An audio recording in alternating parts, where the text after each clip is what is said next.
When I told my dad my car broke down on the highway, he texted good luck. 3 months later, he needed me to co-sign his loan. I texted back, good luck. I'm Jason, 27 years old, male, and I swear, the night my car broke down on the side of I-95 will stay burned into my brain forever. Hazard lights flashing, rain hammering the windshield like a drumline, my phone battery sitting at 9%, and my dad, Daniel, 55 years old, male, answered my desperate text with just 2 words. Good luck. That's it. No, are you safe? No, want me to come get you? Not even a call. Just those 2 words, like I was some stranger asking for a weather update. And here's the thing. You'd think I'd be shocked, but deep down, it was just confirmation. My whole life with him has been this weird tug of war between wanting his approval and being constantly reminded I'd never get it. Growing up, my dad wasn't outright cruel, at least not in ways people could point at. He was just absent in spirit even when he was right in front of me. Baseball games? He was there, but his eyes were on his phone. Report cards? He'd nod and mutter, that's fine. Every single milestone that should have felt like a shared victory ended up being me clapping alone. The worst part was how he always had this subtle smirk when I struggled, like he lived for those moments where I stumbled. I remember being 16, trying to change my first flat tire in the driveway, hands shaking, knuckles bleeding from the lug wrench slipping.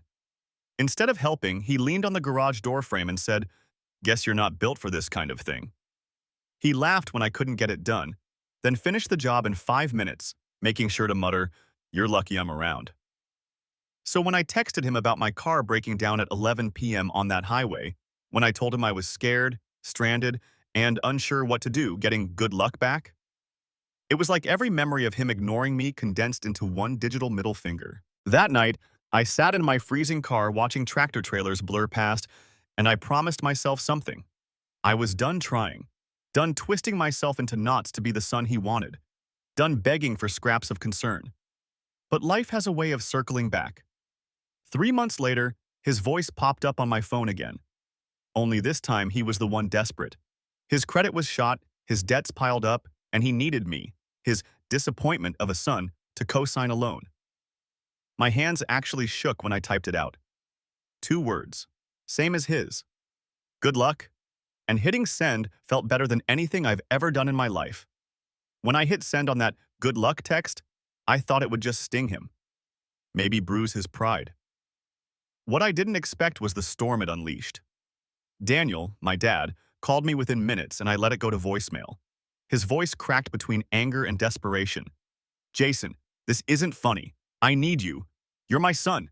Family helps family."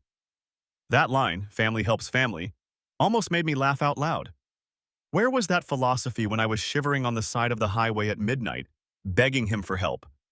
Where was family when I was sitting in hospital waiting rooms alone as a kid while mom got her surgeries and he was too busy to show up? The next morning, I woke up to a string of texts. Some pleading, "Please just meet me at the bank." Some threatening, "If you don't help me, don't ever expect anything from me again." Some downright pathetic, "You owe me this after everything I've done for you." That last one burned. Because the everything he'd done was teach me exactly how not to treat people. A week went by. Silence. Then, like a bad movie, he showed up at my apartment. My downstairs neighbor texted me, "There's a guy pounding on your door yelling your name." When I cracked the door, there he was. Unshaven, eyes bloodshot, reeking of stale beer and sweat. He looked smaller than I remembered, like all the arrogance had melted off him. But his voice? Still sharp, still full of that venom he'd always spit whenever he didn't get his way. "You think you're better than me now, huh?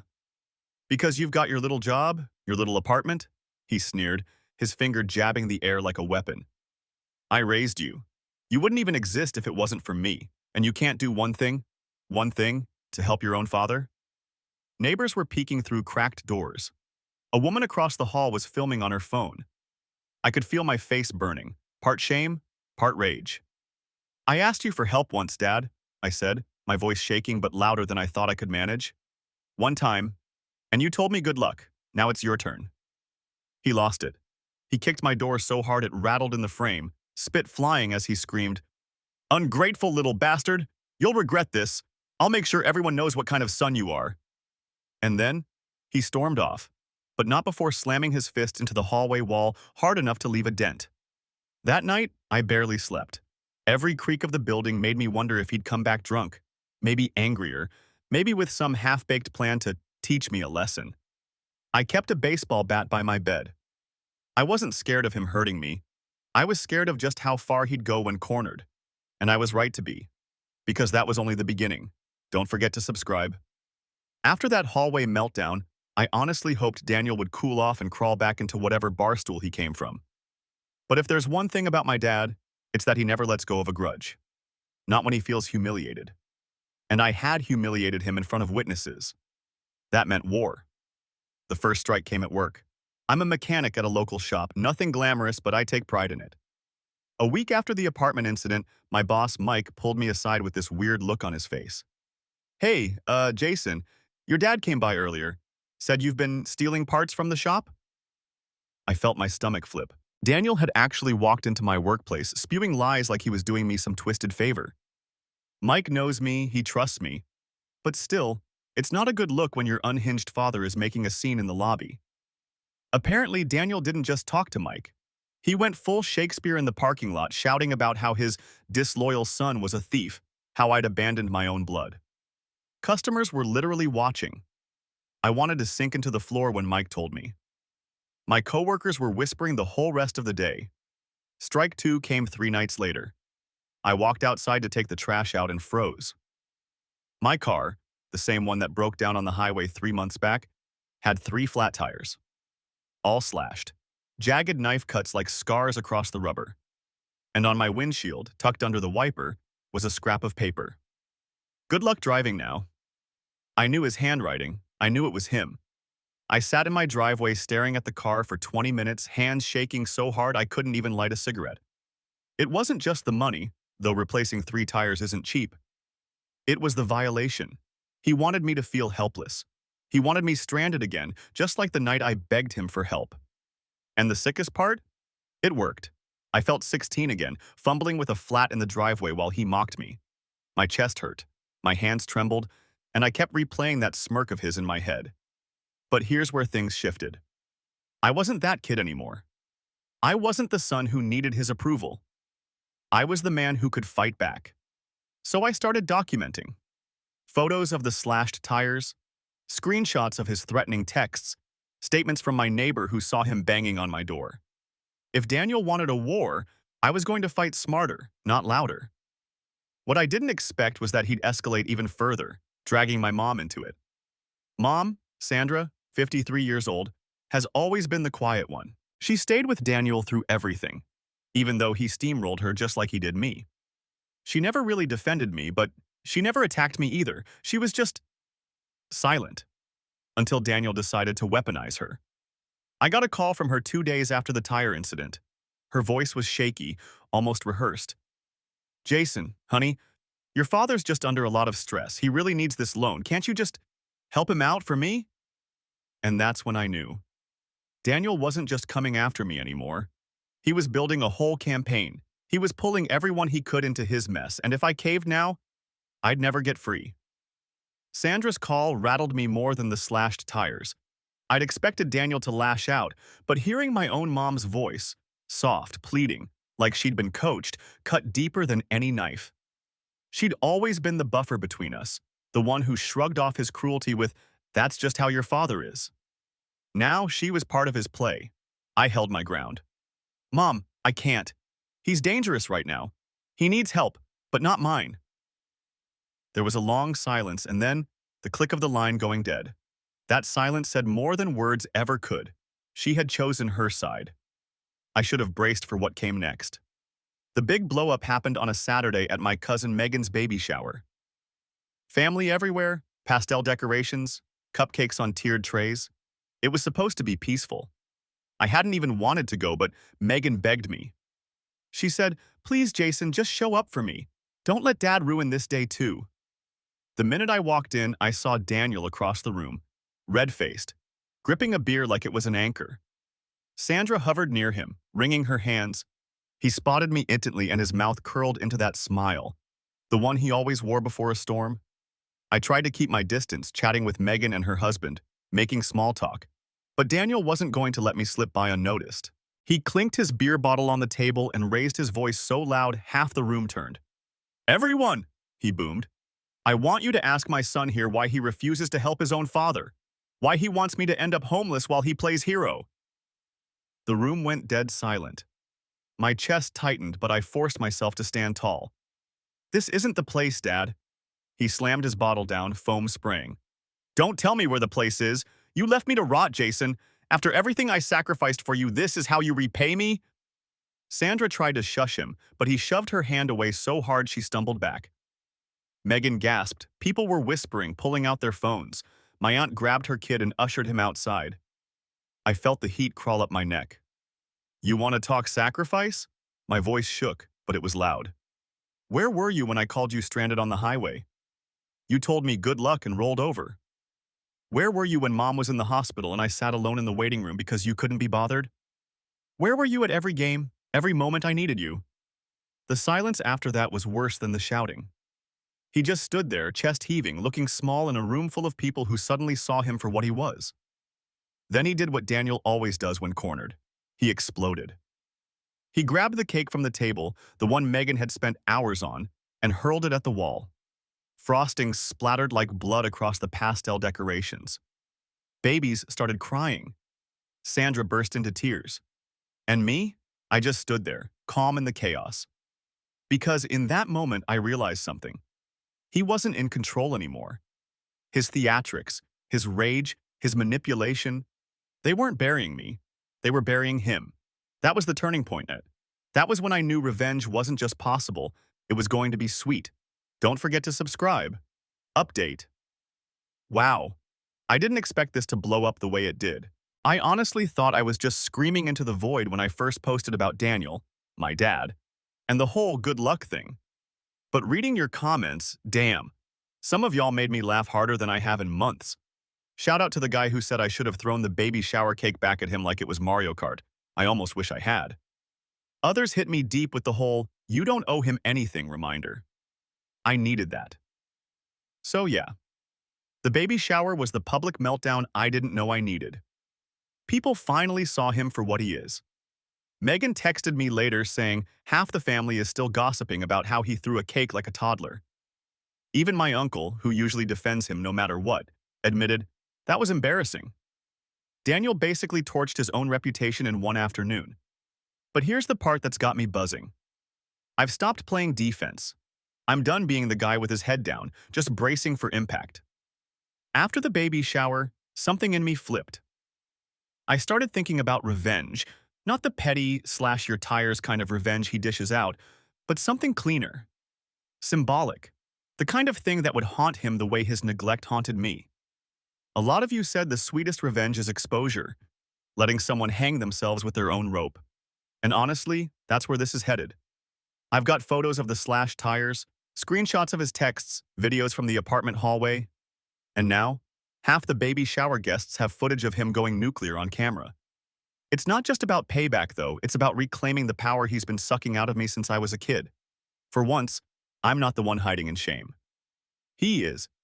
I won't give away too much yet, but let's just say I'm setting something up. Something that's going to make good luck taste a whole lot different when it's shoved back in his face. And yeah, to the people who DM'd me, burn his life down. Tempting. But trust me, the way this is shaping up, it's going to be sweeter than flames. After the baby shower, Daniel went radio silent for a few days, which scared me more than the screaming. Silence meant he was plotting. That man never lets humiliation sit without retaliation. And sure enough, the next move came fast. I got an email from HR at work. Apparently, an anonymous complaint had been filed saying I was verbally abusive to customers and unstable. The wording was so dramatic it could have been lifted straight from one of Daniel's rants. They couldn't prove it was him, but I knew. Hell, I could hear his voice in the phrasing. Instead of panicking, I leaned in. I told HR I'd be happy to provide references from customers I'd worked with for years. I even gave them numbers of people who'd tipped me extra because I stayed late to finish jobs. It didn't just clear my name, it made me look better. That's when it clicked. Daniel wasn't destroying me. He was digging his own grave, and I decided to hand him the shovel. Here's the setup. My cousin Megan, still fuming about her ruined baby shower, asked if I'd help her edit a slideshow for a family reunion that was coming up. The reunion is Daniel's favorite event. His stage, his chance to hold court and act like the patriarch. Perfect. I asked Megan if she'd mind if I handled more than just the slideshow, like the sound system, projector, everything. She was all for it. Honestly, if you can keep your dad from grabbing the mic this year, I'll buy you dinner for a week. So I started curating. Photos of him slashing tires? Check. Screenshots of texts where he called me a useless little bastard? Check. The clip from the baby shower where he threw the cake? Oh, that was the centerpiece. I stitched it all together into a presentation, title card and everything. Good luck, the Daniel legacy. Petty, maybe, but God, it felt righteous. The night of the reunion, I showed up early.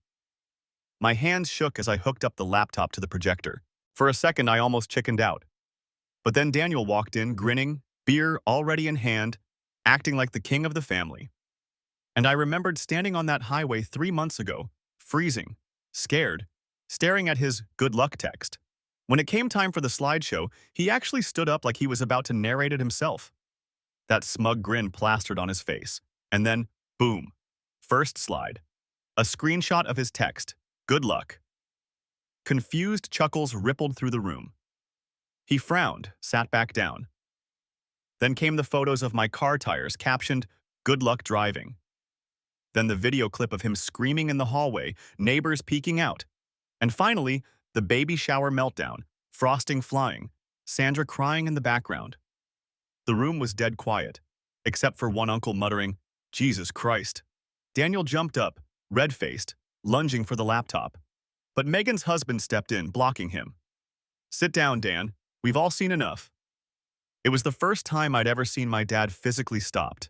And the look on his face, half rage, half realization, was everything. But here's the kicker. Sandra didn't get up to defend him. She just sat there, eyes wet, staring at the screen like she was seeing her husband for the first time. And I knew then, this wasn't the end. This was the start of his unraveling. The fallout from the reunion was like tossing a lit match into a pile of dry leaves. For the first time in my life, people weren't looking at me like the ungrateful son. They were staring at Daniel, staring at the chaos on that projector screen.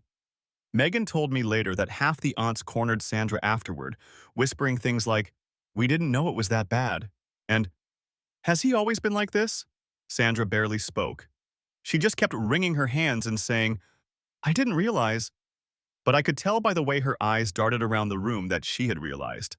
She'd just never wanted it dragged into the light. Daniel, on the other hand, he went nuclear. The very next night, my phone blew up. First texts. "You think you've won? You embarrassed me in front of my whole family. Do you know what you've done?" Then voicemails, each one louder than the last. By midnight, he was crying into the phone, slurring his words.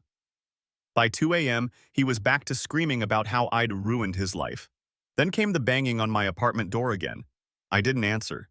He pounded so hard the hinges rattled, then yelled through the door, "You're not my son anymore. You're dead to me." That should have scared me. And it did, a little. But mostly, it felt like freedom. Until he escalated, again. A few days later, I came home from work to find my apartment door wide open. My stomach dropped. I walked inside, and it was obvious someone had been there. Drawers yanked open, papers scattered, my baseball bat lying on the floor like it had been picked up and dropped. And taped to my fridge with a strip of duct tape was a note in Daniel's messy scrawl. "You think you're smart? Good luck keeping this up." I reported it to the cops. They took photos, filed a report, but without hard proof it was him. Their hands were tied. Still, the officer gave me this look. The kind of look that says, yeah, we know who did this. And here's the part that really twisted the knife. Sandra called me that night. Not to apologize. Not to take my side, but to beg.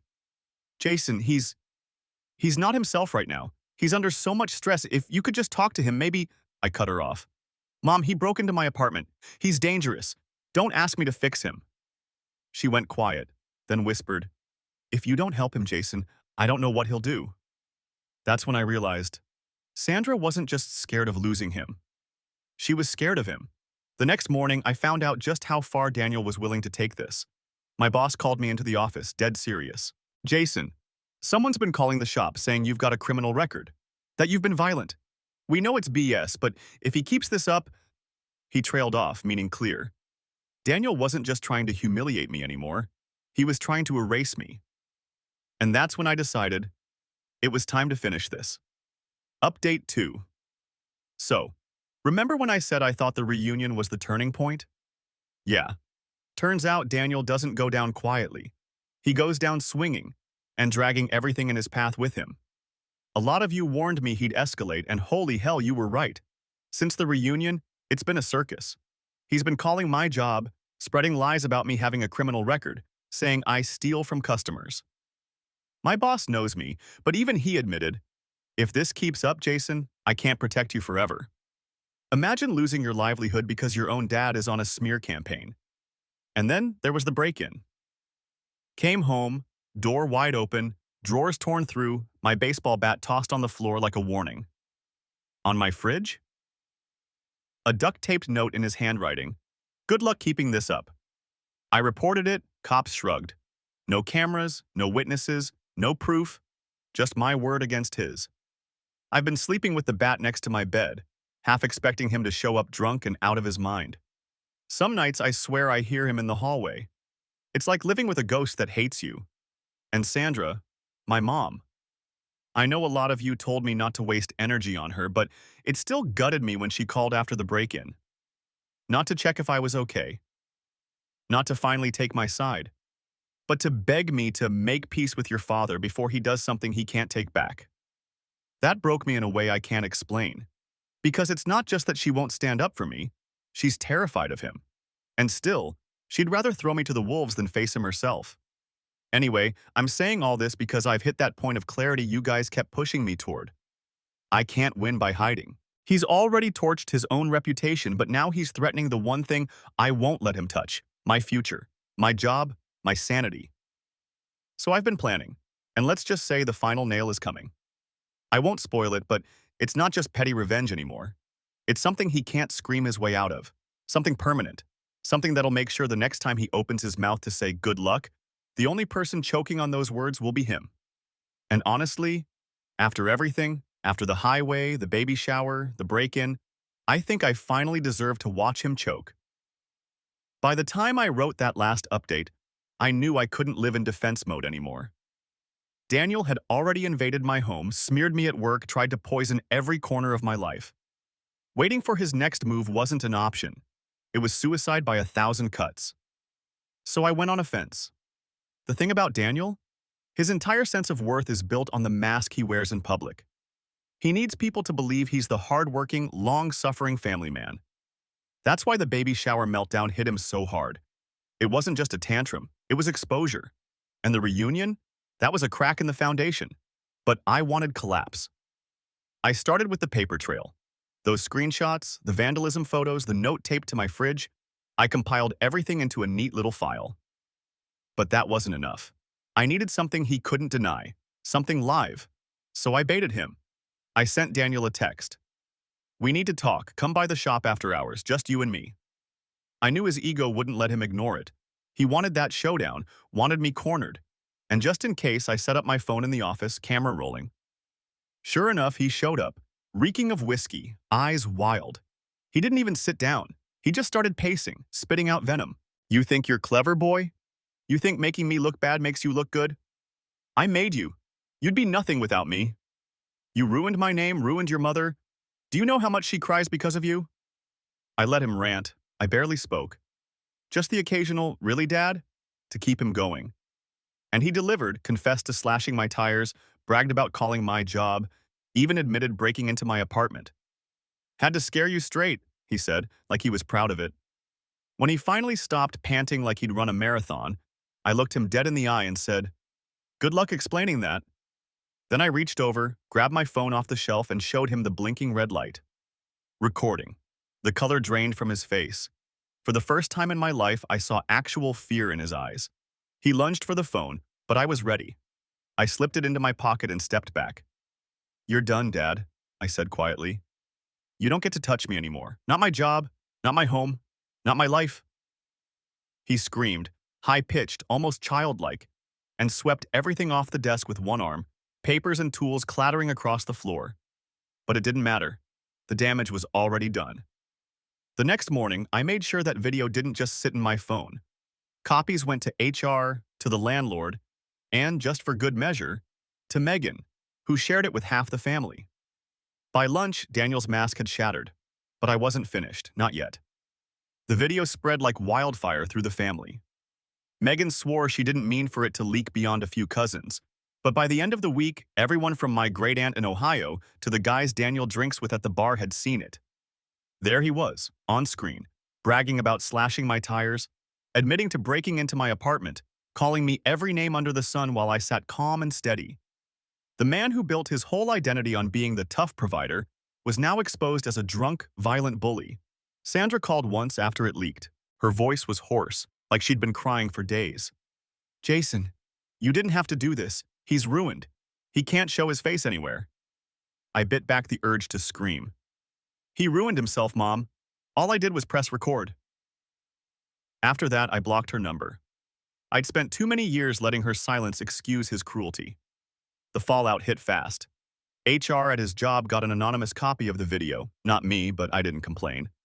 Within days, Daniel was let go for conduct unbecoming, which was a nice way of saying no one wanted a liability like him around. His credit already in the toilet, job gone, marriage crumbling, he unraveled in record time. And the sweetest part? He tried to spin it back on me. He posted some long rant on Facebook about ungrateful kids and betrayal. Normally, his buddies would have rallied around him, not this time. The top comment was from one of his own coworkers. "Good luck, Dan." I don't think I've ever laughed so hard in my life.